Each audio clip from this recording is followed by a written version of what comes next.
Muy buenos días, muy agradecido de estar aquí con ustedes, muy agradecidos por la invitación.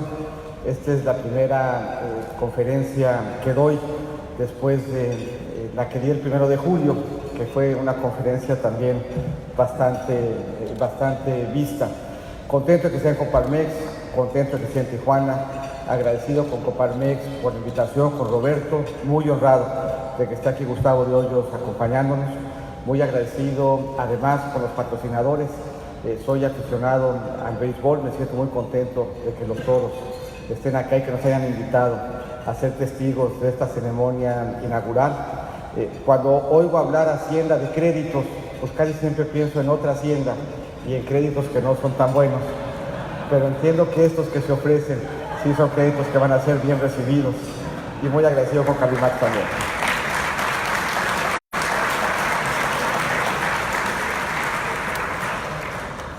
Después de un proceso electoral y después de una trayectoria en el sector público, también me ha tocado reinventar. Y en la reinvención he tratado de hacer lo que hice también en muchos otros procesos: pedir consejo, hablar con quienes habían pasado por un proceso similar, platicar con exsecretarios, platicar con gente que por diferentes razones había enfrentado la necesidad de un cambio. Y buscando así recibir su consejo, construir una nueva narrativa y nuevos espacios de oportunidad, siempre buscando servir al país.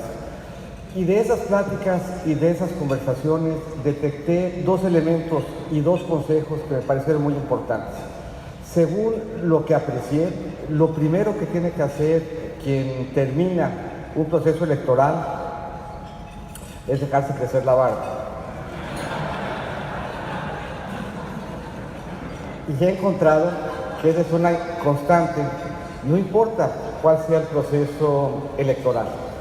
Bien que pierda uno una elección, una contienda presidencial, o, por ejemplo, que buscando ser líder de los Avengers, escojan en vez a Iron Man para liderarlos,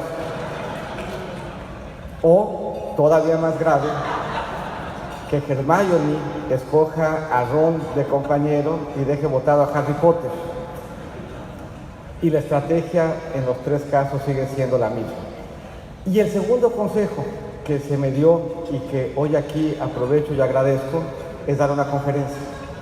Entonces aquí estoy cumpliendo ambos, dando una conferencia y habiéndome dejado crecer la barba.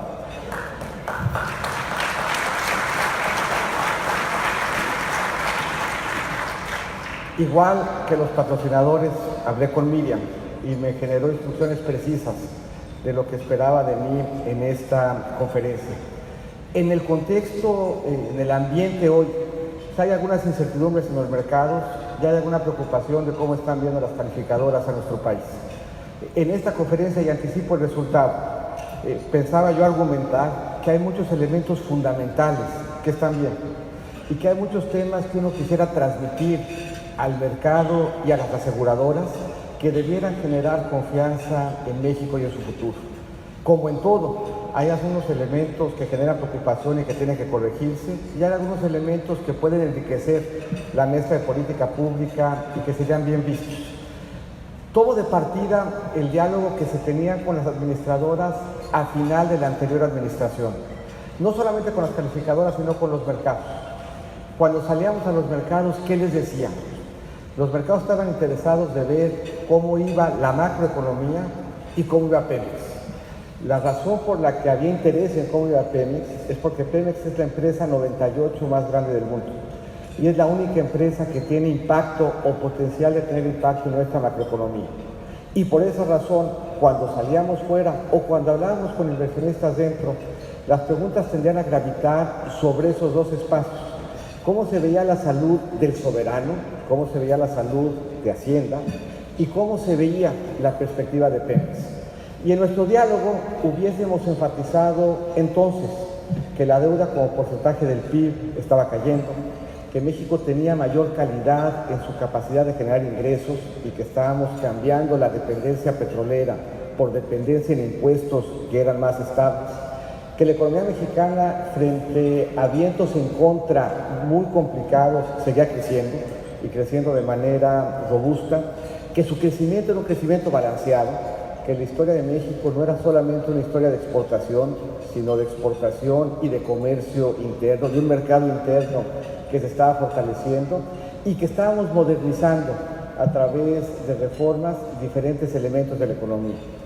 Y alrededor de Pemex, sobre todo después de la caída del precio del 2016, habríamos salido a decirle al mercado que Pemex estaba haciendo su ajuste frente a la caída en el precio, que Pemex estaba dejando de endeudarse para pagar intereses, que Pemex por primera vez había cubierto su propio riesgo de precio con una cobertura, que Pemex había salido a hacer operaciones de mercado para prefinanciar su deuda, que estaba además siendo exitoso en sustituir la producción de petróleo que venía de Cantarell por producción de petróleo que venía fuera de Cantarell. Y podíamos hablar de algunos hitos específicos de su plan de negocio. Y hablamos de farm out, hablamos de contratos de servicios, hablamos de cómo estamos adecuando nuestro marco fiscal para poder explotar los campos marginales, temporadas abiertas, ventas de las plantas de hidrógeno. Hablamos de la liberalización de los precios de la gasolina y cómo eso cambiará los incentivos de inversión en almacenamiento, en ductos y en las propias estaciones de autoservicio. Y hablamos desde entonces de la estrategia de robo de combustibles. Ese es el punto de partida. ¿Cómo sería diferente esa narrativa con los mercados, con las calificadoras, con los analistas y con los inversionistas hoy? El ejercicio pretende ser un ejercicio que compartamos, un ejercicio del que salgamos convencidos. Y la convicción que quiero yo generar es que hay muchos elementos fundamentales que deben de hacernos sentir cómodos del futuro de la economía mexicana, que debieran hacer sentir cómodos a los inversionistas y a las calificadoras, pero también con mucha objetividad apuntar que hay algunos elementos en donde hay incertidumbres y en donde inversionistas, calificadoras y mercados están buscando respuestas más precisas o tener mayores elementos de claridad de cuál será la estrategia del país en algunos temas puntuales. La presentación se desarrolla en los siguientes 3 bloques. ¿Cómo van las finanzas públicas? ¿Qué podemos aprender? ¿De qué nos damos cuenta conforme a su primer dato ahora en enero? ¿Cómo va la economía? ¿Y cómo va el debate de políticas públicas? Y al final, de manera muy objetiva, quedará claro a mi juicio en dónde hay elementos de certeza que pueden construir una buena historia de tranquilidad y de confianza y en dónde los mercados están esperando mayores elementos de precisión, de contundencia o de ajuste para efectos de generar un mejor entorno de crecimiento.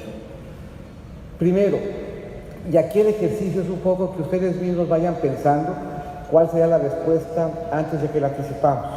Pero cuando hoy, sobre todo aquí, siendo un estado y un municipio de frontera, siendo además un municipio vibrante, un municipio con una economía que se expande, con cultura propia, con un gran dinamismo, con el reto de todos los días reafirmar nuestra mexicanidad, en ese diálogo que tenemos aquí con los vecinos, con quienes vienen y encuentran en Tijuana espacios para la inversión, estas son preguntas que nos van a hacer y que es interesante que podamos contestar porque a veces chocan contra la impresión que se tiene en el resto del mundo y nosotros mismos de cómo vamos. Se nos va a preguntar, por ejemplo, cómo va la deuda o cómo es la deuda de México comparada con países de la OCDE. ¿Somos un país que está muy endeudado o somos un país que tiene una carga de deuda razonable? Entonces, internamente pensemos, frente a esa pregunta, pensamos que el país está 3 veces más endeudado que la OCDE, 30% más endeudado que el país promedio de la OCDE, o que nuestra deuda es la mitad de la deuda de los países de la OCDE. La deuda de México es la mitad de la deuda de los países de la OCDE. Igualmente, cuando empezó la anterior administración, la deuda era de 49.9% del PIB en 2016. En 2018, en los últimos 2 años, la deuda creció y se ubica ahora en 56.7, la deuda sigue igual, o la deuda respecto de 2016 bajó a 45.3. Apunto el 2016 como un año interesante en la referencia, no porque en 2016-2017 haya habido cambios en Hacienda, sino porque en 2016, como ahora, había deudas de los mercados y había deudas de las calificadoras respecto a la situación que guardaba el país. Y por lo tanto, si en 2016 había una situación de también dudas sobre nuestro desempeño, pues podemos ver si estamos mejor o peor que en ese momento. Entonces la deuda en el 2018 era 45.3. Esto es, la deuda había bajado 4 puntos porcentuales por abajo del monto que había alcanzado en el 2016. Dicho de otra forma, si las calificadoras estaban dispuestos a mantener la calificación en el 16, debieran, contra este indicador, de seguir dispuestos a mantenernos la calificación.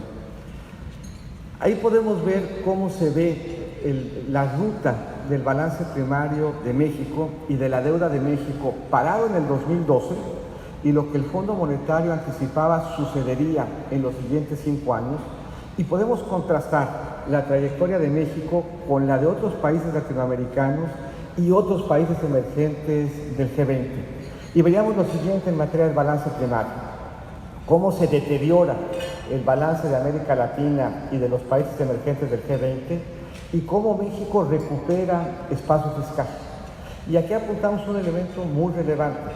La nueva administración tenía la opción de replantear la trayectoria de consolidación fiscal y escoge preservarse.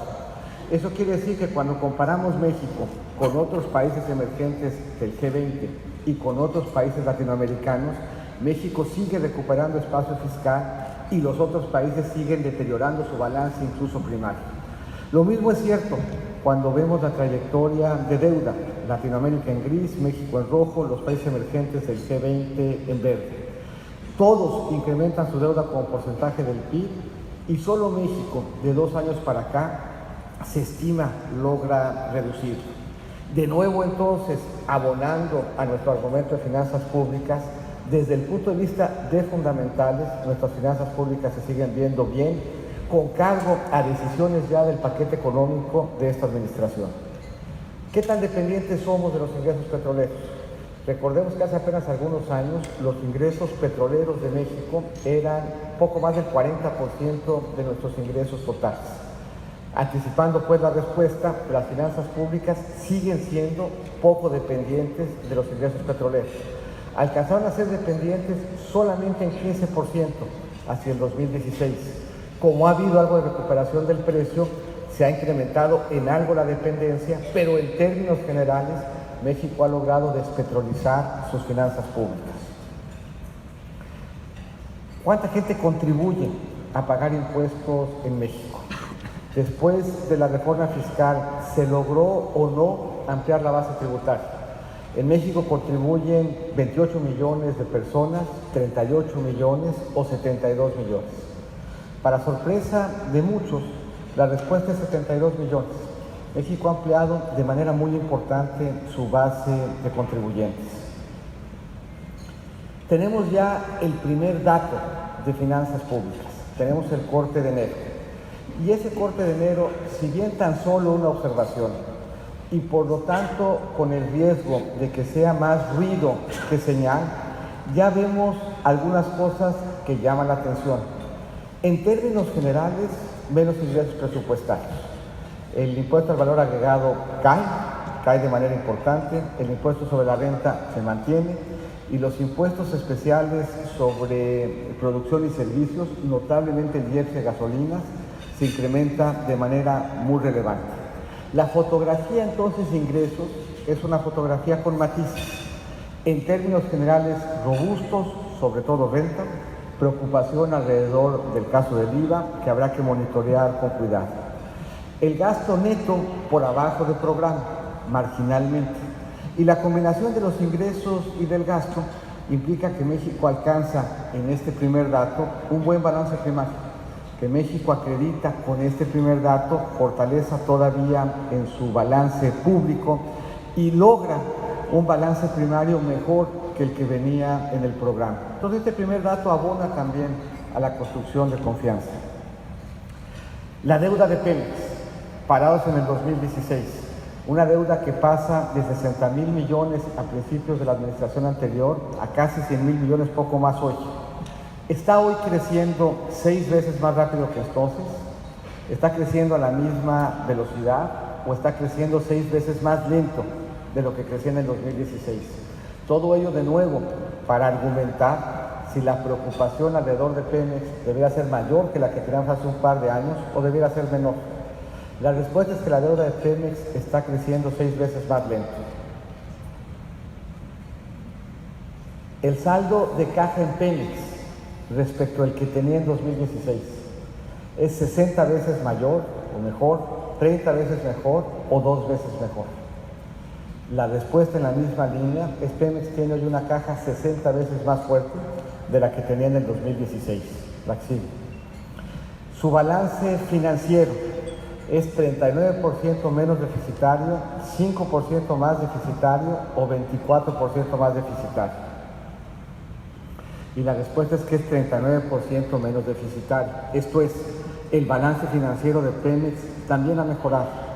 Y sus costos de producción, que se venían incrementando de manera muy importante por la complicación geológica de administrar Pemex, están creciendo al doble que en el 2016, igual que en el 2016 o a la mitad que en el 2016. Están creciendo a la mitad. Todo esto, insisto, abona en favor de elementos que permiten construir una buena historia. Pemex restituye sus reservas, esto es, vende en el mercado más o menos de lo que está recuperando con su exploración.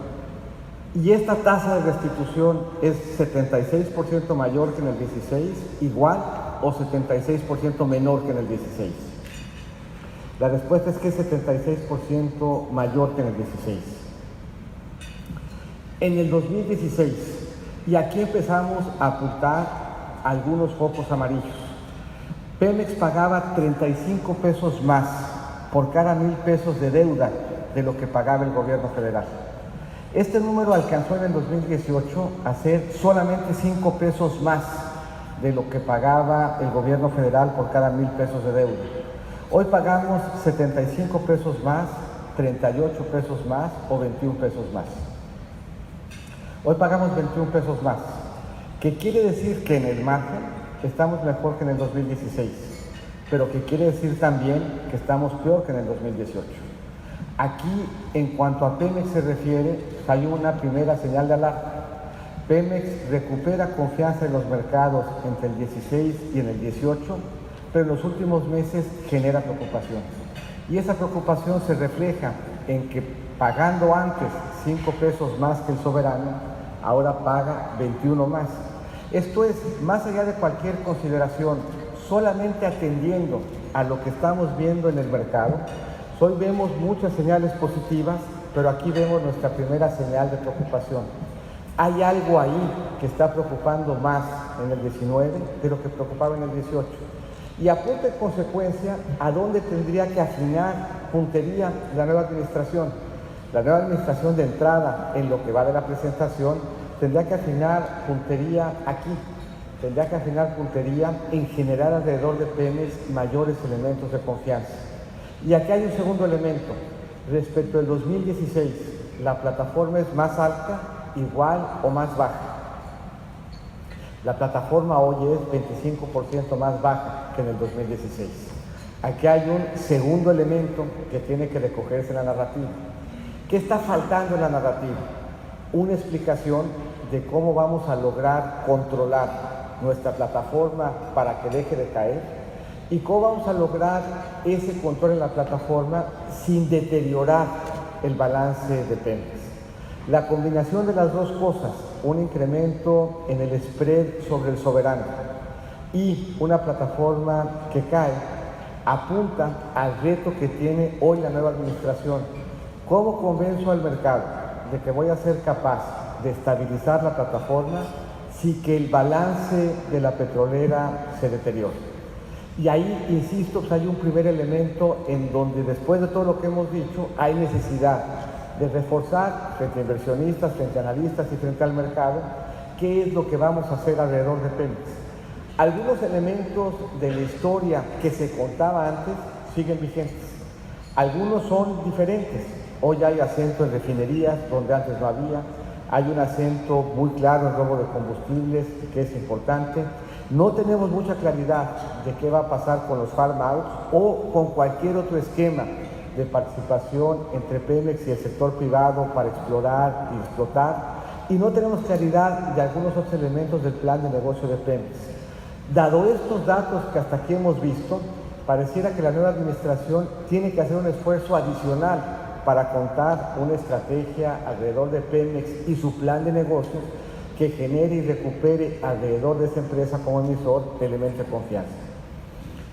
Si hiciéramos hasta aquí un corte en términos de finanzas públicas, deuda como porcentaje del PIB bien, capacidad de generar mayores ingresos bien, Pemex con algunos datos que preocupan, sus finanzas en términos generales mejor que hace un par de años, pero con algunos elementos por lo menos de incertidumbre en materia de su plan de negocios. ¿Cómo se ve la economía? Si aquí nos vienen a preguntar cómo estamos y queremos compararnos con Japón, Alemania, Estados Unidos, Francia y Chile, en los últimos 4 años, ¿estamos mejor que ellos, parecidos a Francia y Chile o creciendo menos que Chile? Y la respuesta es que en los últimos 4 años la economía mexicana ha tenido un desempeño más favorable que Japón, que Alemania, que Estados Unidos, que Francia y que Chile. Esto es una economía que, dado el contexto por el que está atravesando el mundo, está teniendo una buena gestión. En los últimos 6 años, nuestra inflación es la más alta desde 94-95, la más alta desde la crisis de 2008-2009 o la más baja desde 1970. Y la respuesta es que nuestra inflación es la más baja desde 1970. Luego entonces, la economía tiene un desempeño robusto comparado con la de otros países que son socios comerciales nuestros y un buen entorno de inflación. Si nos comparamos respecto de hace una década, somos hoy 30% más grandes, 10% más grandes o 3% más grandes. De una década para acá, la economía mexicana es 30% más grande. Solamente para ponerlo en perspectiva, Shaquille O'Neal es 30% más alto que el Boykins. Si yo fuera 30% más alto, dado que soy más alto que el Boykins, sería más alto que Shaquille O'Neal y estaría jugando básquetbol en vez de haciendo política o conferencias. 30% es un número grande, es un número importante y nos da una plataforma mucho más robusta. Aquí de nuevo empiezan a haber algunos elementos de preocupación y empieza a acreditarse por qué es importante que el gobierno mexicano siga siendo prudente en las finanzas públicas. En esa gráfica vemos cómo se comporta la tasa de interés en Estados Unidos.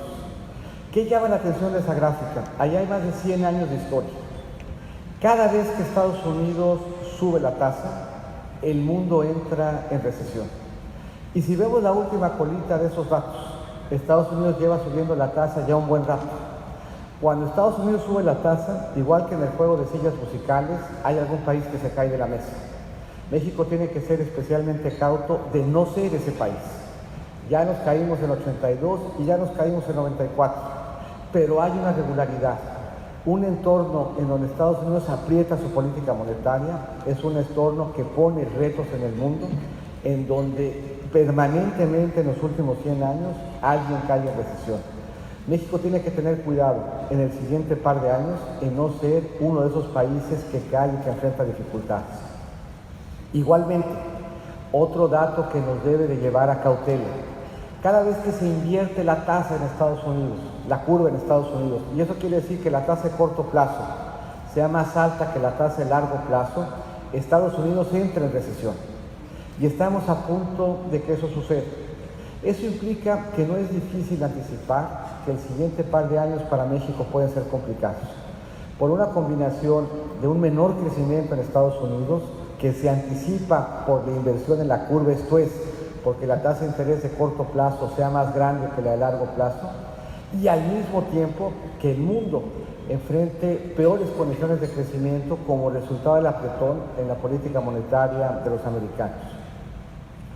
México, sin embargo, hoy está exportando cuánto más que hace apenas un par de años. Que hace apenas un par de años México está exportando 20% más. De nuevo, sigue abonando a la fortaleza que tiene la economía mexicana. 66 meses anticipando la respuesta, llevamos de crecimiento continuo del consumo. Eso quiere decir que nuestra exportación tiene un gran dinamismo y que nuestro consumo tiene un gran dinamismo. Y es un elemento en la historia que está apoyado como nunca antes en una gran confianza al consumidor. una confianza al consumidor que no veíamos desde hace algunas décadas y que le da aliento al consumo que estamos observando. La inversión, sin embargo, es, y anticipo la respuesta, 7% más baja de lo que estábamos viendo el año pasado.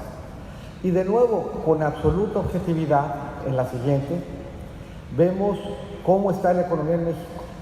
Y la economía en México hoy tiene dos elementos a su favor: un sector exportador muy dinámico y una muy buena dinámica de consumo. Pero la inversión se está desacelerando. Entonces, de nuevo, como veíamos en el caso de Pemex, ¿dónde el mercado está pidiendo más claridad? Se está pidiendo más claridad en cómo vamos a contar nuestra historia de explotación y de producción sin deteriorar su balance. ¿Dónde está pidiendo el mercado hoy más claridad? Está pidiendo más claridad en las políticas de inversión. Está pidiendo más certidumbre respecto de cómo y bajo qué condiciones vamos a invertir. Y está pidiendo más certidumbre en todos los sectores. Cuando vemos una caída en la inversión, como hemos visto, esto quiere decir que la incertidumbre en la inversión no se resume en el sector energético. Quiere decir que necesitamos certidumbre para hospitales, para carreteras, para escuelas, para ductos, para una serie de temas y de sectores en donde hoy no está habiendo espacio, no se está viendo en los números un despliegue importante de inversión. A esta altura, pues, de la presentación, seguimos teniendo una buena historia de crecimiento. Seguimos teniendo un crecimiento balanceado. El sector exportador acredita buen dinamismo. El sector consumo arroja buenas cifras, pero la inversión no. Y eso quiere decir que tenemos que construir no solamente una historia frente a calificadoras, analistas, sino una política frente a inversionistas para que la inversión no se convierta en un espacio que le reste dinamismo a la economía mexicana. Y en materia de políticas públicas, hay muchas historias que se pueden seguir contando y hay muchas historias que le pueden seguir dando a México espacios de crecimiento. Hay algunos elementos que han cambiado. En la reforma educativa tendremos que encontrar, a la luz de lo que ahí se plantee, pues nuevos espacios de reflexión respecto a cómo nos iremos preparando hacia adelante. Pero podemos seguir anclando nuestra perspectiva de inversión y de crecimiento en telecomunicaciones, en un entorno de mayor competencia, en un entorno de mayor penetración del sistema financiero, en materia fiscal, en una política que se ha mantenido con algunos elementos interesantes justamente aquí en la frontera en donde se plantea un cambio en el régimen que nos implica hoy estar atentos de cómo se implementa, de cuál es su impacto, de cómo funciona, de cuál es el balance de esa política en términos del estímulo que se le da a la frontera norte, de si efectivamente está sintiéndose y viéndose en los indicadores y en la realidad cotidiana de cuánto nos cuesta y de qué implica en términos de experiencia para el resto del país. En términos generales, una buena historia de disciplina financiera, un mayor énfasis en el combate a la pobreza, que es bienvenido, dudas en términos de cómo se inserta la planeación energética en la nueva dinámica del país, una dinámica laboral robusta, aun cuando se ven más suaves los últimos datos que hace poco, un mayor énfasis en la infraestructura en el sur-sureste que tenemos todavía que entender y que descifrar, y una planeación de infraestructura en donde el mercado hoy aporta con claridad la necesidad de tener mejores elementos. Este diagnóstico yo creo que nos permite tener una visión balanceada de la economía mexicana, con sus luces y con sus sombras, con sus interrogantes y con sus certezas, y nos permite al mismo tiempo identificar fortalezas que deben de preservarse, identificar debilidades que deben de corregirse, y nos apunta además con claridad dónde y por qué el mercado, los analistas, los inversionistas y el país están esperando mejores elementos en la narrativa para afincar en ellos la posibilidad de recuperar el dinamismo en la inversión y la certeza alrededor de nuestro sector energético. Pues muchas gracias y muy buenos días, y me pongo a sus órdenes.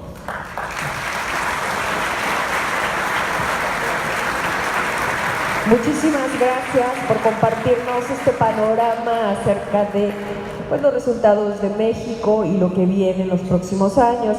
Como les comentamos en un inicio, tenemos En sus mesas algunas tarjetitas, ya tenemos algunas que nos han compartido. Por favor, si en sus mesas hay tarjetitas para hacer preguntas, les pido que levanten la mano para que puedan acercarse personas del staff y podamos identificar o seleccionar las tarjetas. Si me apoyan, quienes van a estar recogiendo las tarjetitas, tenemos en el centro una pregunta, mientras tanto, y también en la parte inicial. Mientras tanto, José Antonio Mit, se me permite, voy a hacerle preguntas, estoy a su derecha, por acá, por el cañón. Voy a hacerle algunas preguntas que ya nos hicieron llegar. Estas son por parte de los asistentes. En primer término, tenemos una pregunta que dice: analizando los primeros 100 días de gobierno, tomando en cuenta una caída en recaudación del IVA del 10 al 20% del IEPS, una clara desaceleración económica a nivel mundial, ¿las estrategias de la Secretaría de Hacienda y Crédito Público son viables para llegar al 1% de superávit? ¿Se ve necesidad de una reforma fiscal o incremento de deuda? Tenemos solamente un dato, y ese dato en consecuencia nos dice poco. No sabemos si es tendencia o si no es tendencia. Ese dato, ¿qué nos apunta? Nos apunta un crecimiento del impuesto sobre la renta de 1.2%.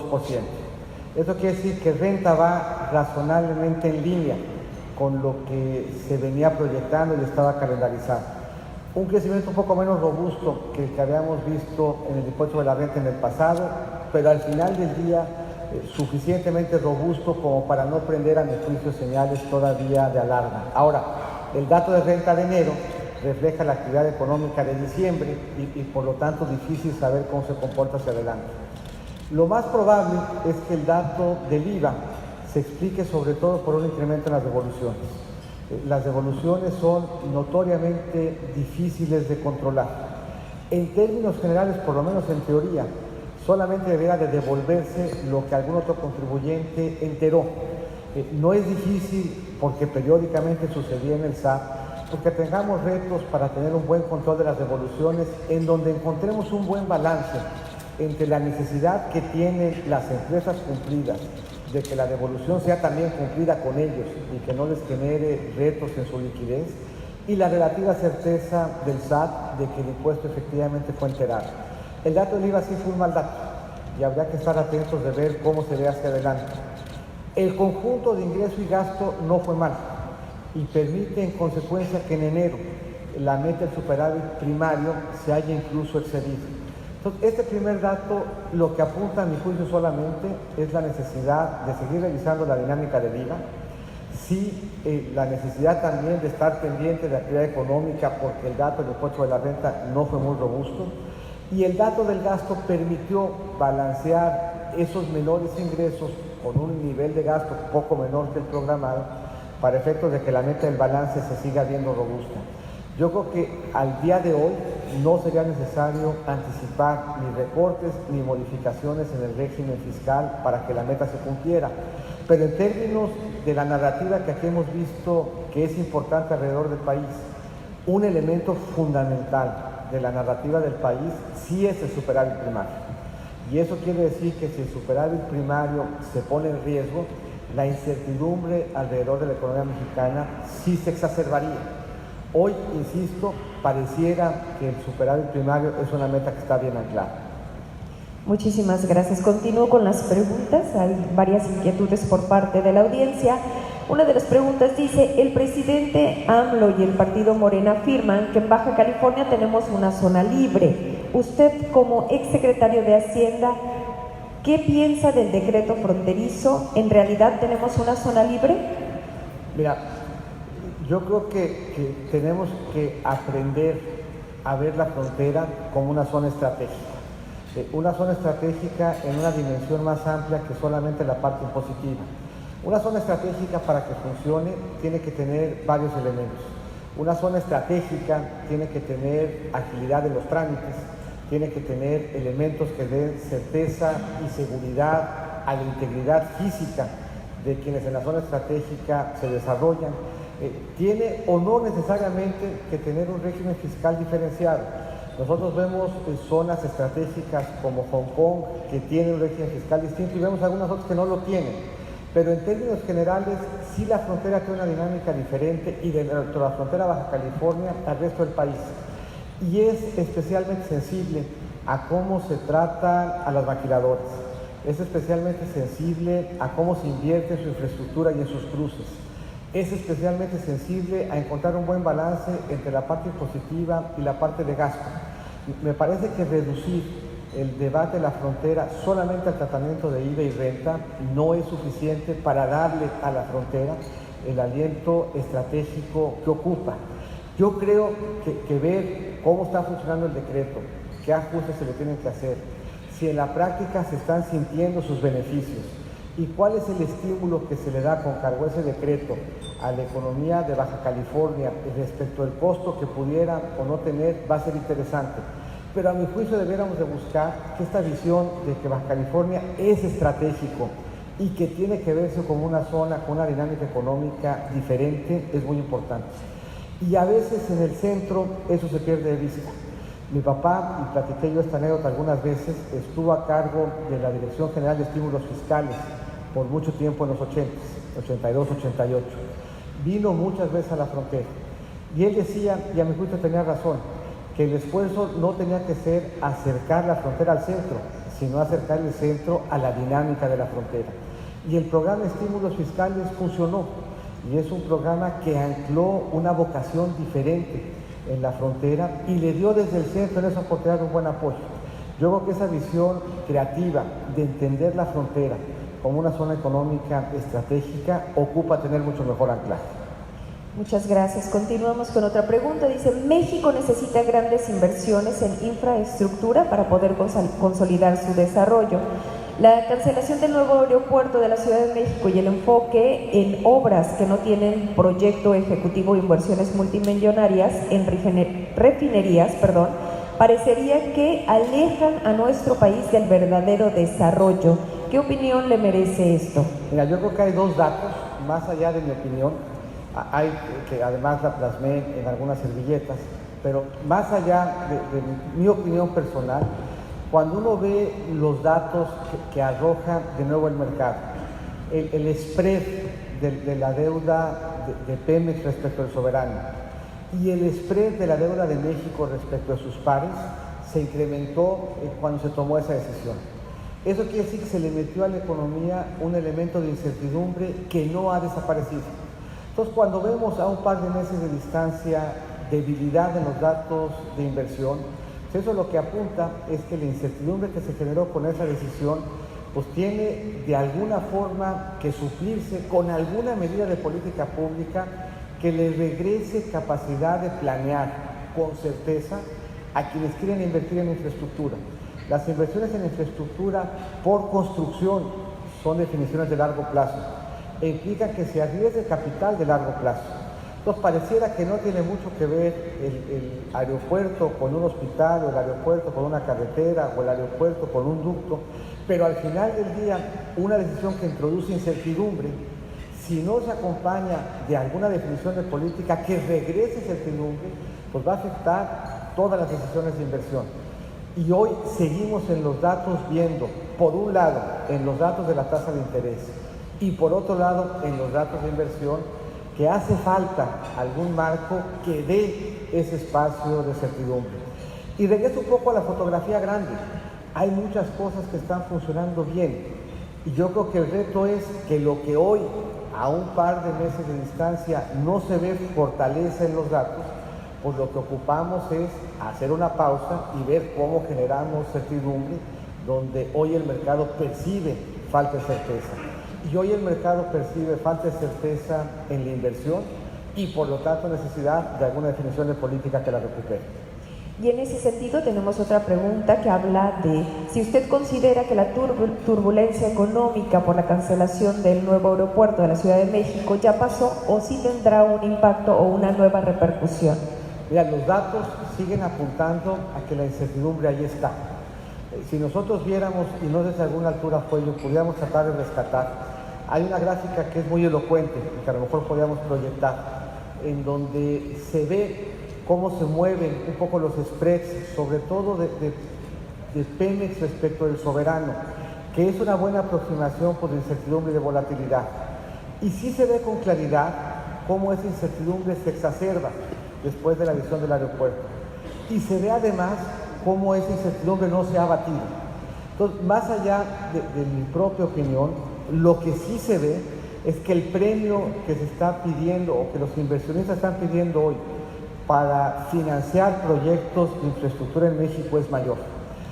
Y yo creo que ese mayor premio que hoy se está pidiendo se puede abatir si se construye un marco que dé mayores espacios de certidumbre. Y yo creo que hay forma de hacerlo. Hay, a mi juicio, capital humano y capacidad de construir estructuras en el gobierno que le manden la señal al mercado de que en los procesos de inversión va a haber mejores plazos de planeación y mayores elementos de certeza para que la inversión se recupere. Hoy, si uno se fija un poco en esa gráfica, nos regresamos al 2016. El 2016 alcanza el pico del spread entre la deuda de Pemex y la deuda del mercado. Ahí se ve reflejado en cómo se fue bajando ese spread, este trabajo de reconstruir confianza que se fue dando entre el 16 y el 18. Ahí se ve el mínimo de distancia entre el spread de Pemex con el soberano. Y ahí se ve también, hacia finales de octubre, noviembre, la decisión del aeropuerto y cómo el spread se nos queda alto. Y de nuevo, la decisión del aeropuerto tiene un impacto transversal y se ve reflejado en los bonos de Pemex porque tiene que ver con el marco normativo para infraestructura. Ese pico que vemos al final del año no se ha reducido, no ha regresado a los niveles que veíamos a la mitad del 2018. Y lo que eso quiere decir es que el mercado está animoso y deseoso pues, de encontrar algún elemento que le quite esa incertidumbre. Y si la nueva administración puede complementar el muy buen crecimiento por las exportaciones, el crecimiento en el consumo soportado en una gran confianza del consumidor, con quitarle esa joroba de incertidumbre al mercado, por la vía de mandar certeza a los procesos de inversión, el cambio en el sentimiento de mercado podría ser un cambio muy importante. Pero hoy, más allá de la opinión, lo que el mercado sigue apuntando es que ahí hay una joroba de incertidumbre que es necesario y la única forma de hacerlo es por la vía de una política pública que dé certeza que desaparezca. Muchísimas gracias. Preguntan si hoy en día la agencia Fitch Rating bajó la calificación crediticia de Pemex. ¿Qué está haciendo mal este nuevo gobierno o qué debería hacer?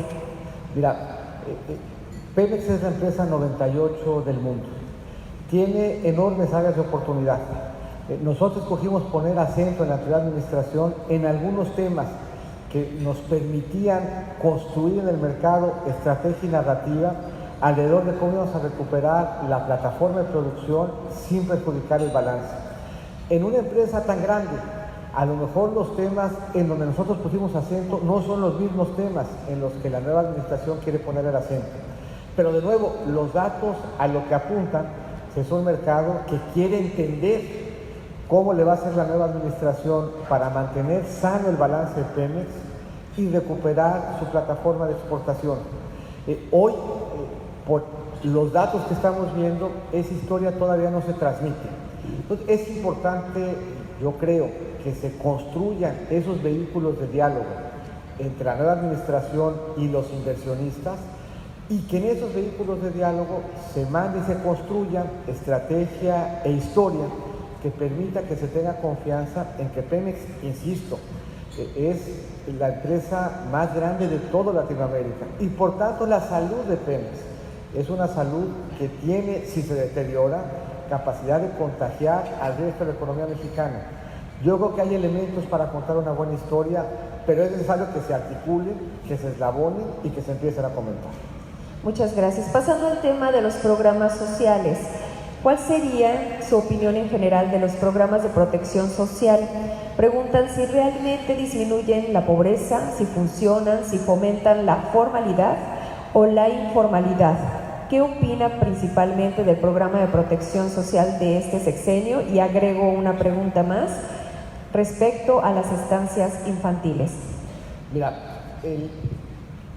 la pobreza en México y en el mundo se puede entender sobre la base de dos dimensiones. Una primera definición de pobreza que nos dice poco es lisa y llanamente que la gente no tiene suficiente ingreso para consumir una canasta de bienes predeterminada. Entonces podemos poner la canasta de bienes que uno escoja, vemos cuánto dinero tenemos que comprar para consumir esa canasta de bienes. Si tenemos menos dinero ubicados en condición de pobreza. Hay algunas canastas, hay conforme a esa definición. La pregunta es ¿por qué hay? ¿Por qué en México hay gente que no tiene capacidad de generar suficiente ingreso para consumir esa canasta de bienes que determinamos? En el caso de México es una canasta de bienes que implica más o menos, y Gustavo tiene el dato preciso, pero debe ser como 2,000 pesos al mes, ¿no? Poco más o menos, que es la línea de bienestar de Coneval. En México no debiera de haber nadie que se ubicara por abajo de esa capacidad de generación de ingreso. ¿Quién en México se ubica por abajo de esa capacidad de generación de ingreso? Se ubica gente que no terminó la preparatoria, se ubica gente que no tiene acceso a servicios de salud, se ubica gente que no tiene acceso en su vivienda a servicios dignos, se ubica gente que no tiene capacidad de incorporarse porque le faltan herramientas al mercado laboral formal.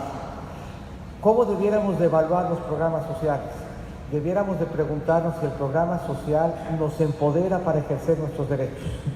Si nos empodera para ejercer el derecho, eso quiere decir que el programa es útil para combatir la pobreza. Una estrategia municipal que acerca la vivienda, agua, luz y drenaje, sin ninguna ambigüedad nos acerca también a que ya no tiene que preocuparse por agua, luz y drenaje, puede incorporarse al sector formal.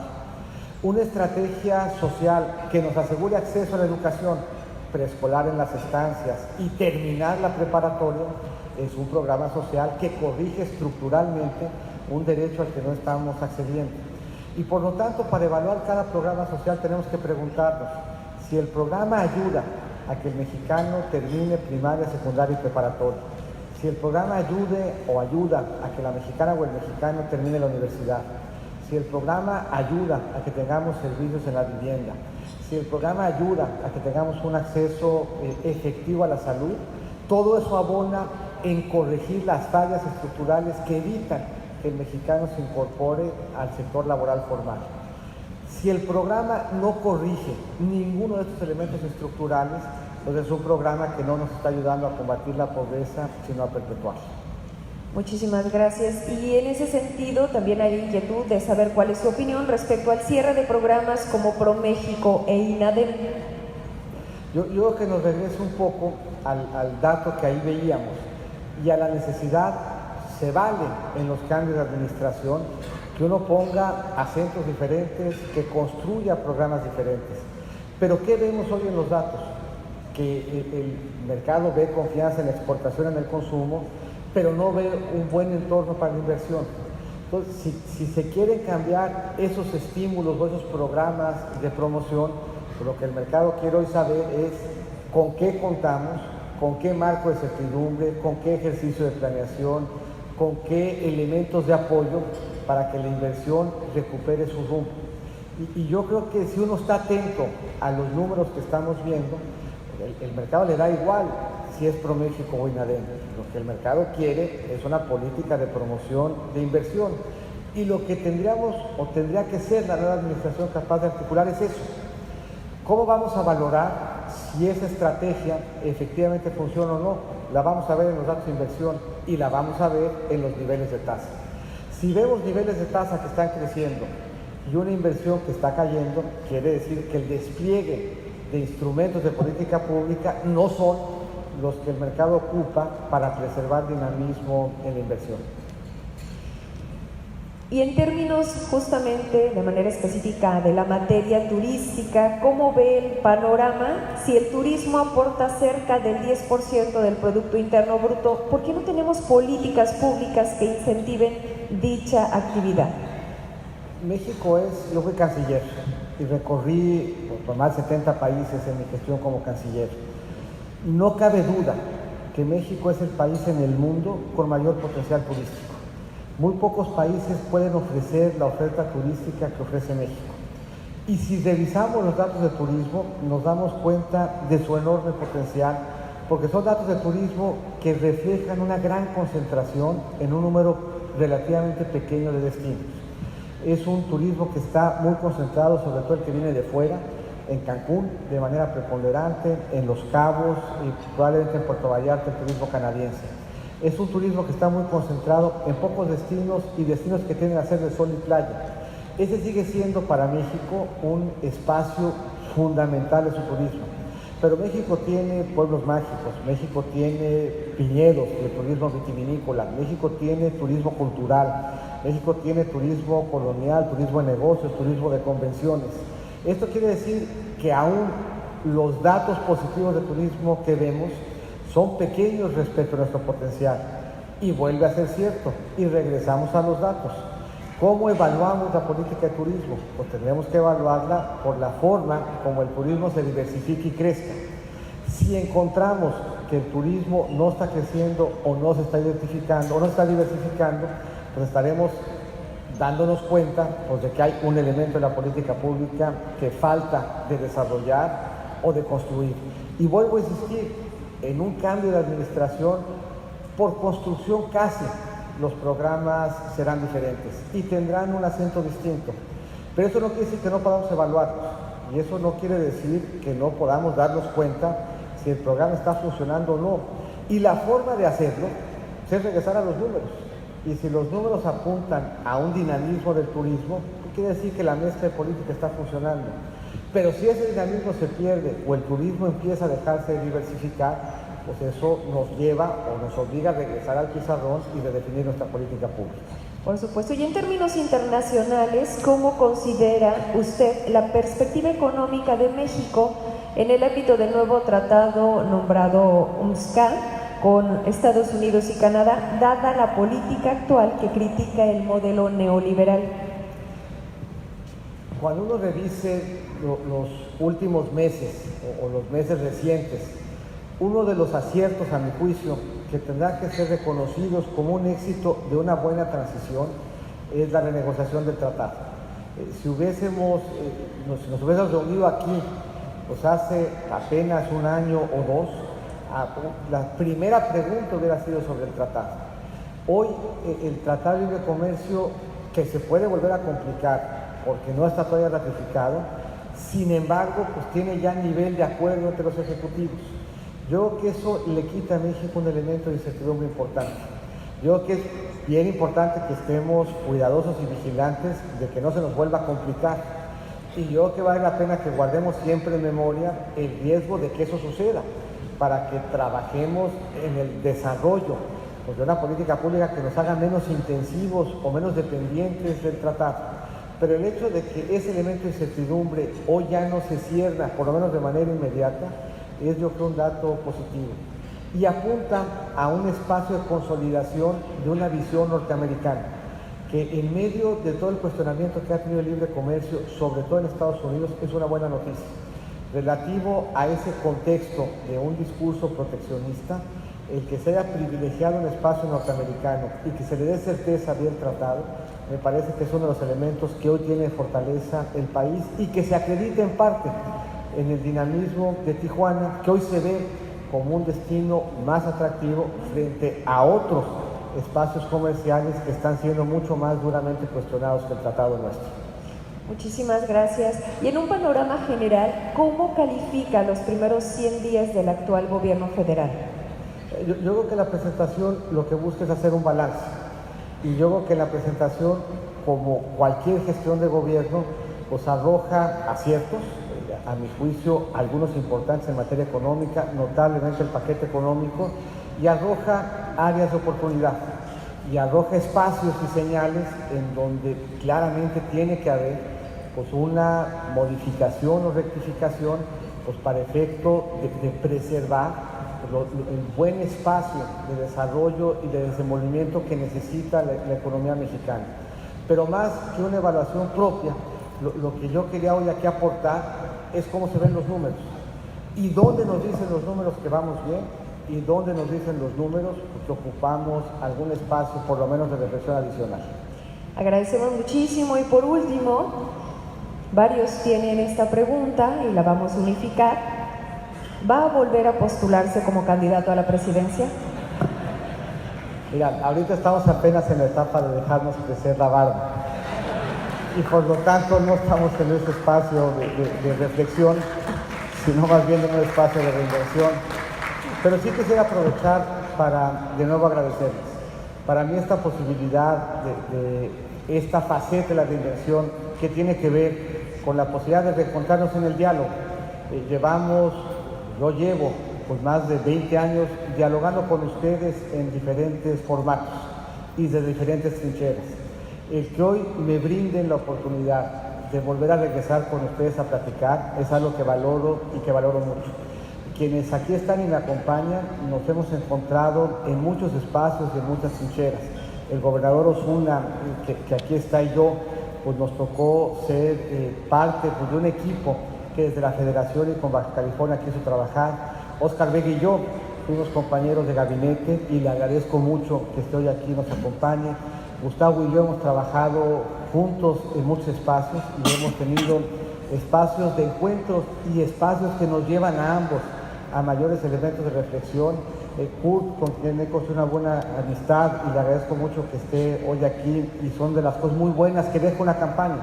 Una campaña deja la posibilidad de encuentros y de amistades que se construyen en esquemas complicados y difíciles. Y la que yo siento hoy por muchos de ustedes que aquí están y me acompañan es muy importante y no quiero dejar de pasar la oportunidad para agradecerles. Muchísimas gracias y muy buenos días. Agradecidos, es así como